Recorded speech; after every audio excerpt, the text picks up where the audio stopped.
Hello students. So in today's video, we are going to look at how to use there is, there are, one, any, and some, and then we will also look at how to talk about prepositions of place. So remember, we have already gone through prepositions and prepositions of time. So we are going to look at prepositions of place or prepositions of position. Okay, let us get started. So first thing that we are going to look at is there is and there are. There is an empty subject. It's also called a dummy subject. So you remember whenever we make a sentence, our sentence structure is subject, verb, and object. But if I say there is a laundromat nearby, okay? Now, is the word there our main subject here? No, it's just a dummy subject that we have. Okay.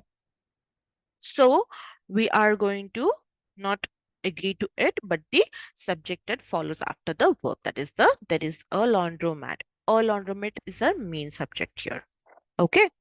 Now we are going to look at how when do we use there is. There is used when we talk about singular noun. If I want to say the laundromat is across from the shopping center, I will say there is a laundromat across from the shopping center. Okay. Or I can ask a question, is there a laundromat near here? And then you can say, yes, there is. Or you will say, no, there isn't. Okay. A similar way, we use there are when we have a plural noun following it. The grocery stores are on Pine Street. And I will say, there are grocery stores on Pine Street. Or I can ask, are there any grocery stores on Pine Street? And then you can say, yes, there are. Or no, there are not. Okay. Next, we have one. If you remember, we use one to replace the singular noun. I can say there is one across from the shopping center. Okay. Next, we have some and any. Some is used to replace the plural noun phrase. We use it whenever we have a positive statement. There are grocery stores across from the shopping center. Then I can say there are some across from the shopping center. And any is used with question tags and negatives. Okay. So if I'm asking, are there any grocery stores nearby? Then you can answer, no, there are not any. Okay. Now let us look at prepositions of position. Okay. First one that we have is on. On is used with things which are at rest on a upper surface of something. Okay. So that's how we can say the laptop is on the table. Next to, that means by the side of.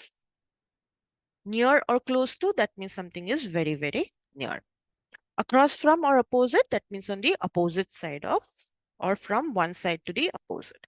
In front of, that means in front of you, facing you. Behind or in back of is at back side of, and between is middle of two things, and among is more than two things.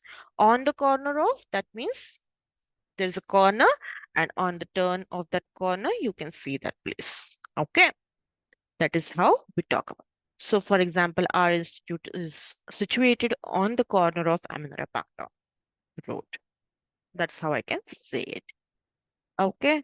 Now, after going through the video, do not forget to do the exercise given. For any questions, do reach out to me on my Instagram, or you can reach out to me on my WhatsApp number, which is given in the description, or you also have the comments box. Do not forget to subscribe and leave a like if you like this video. Thank you. I'll see you in the next one.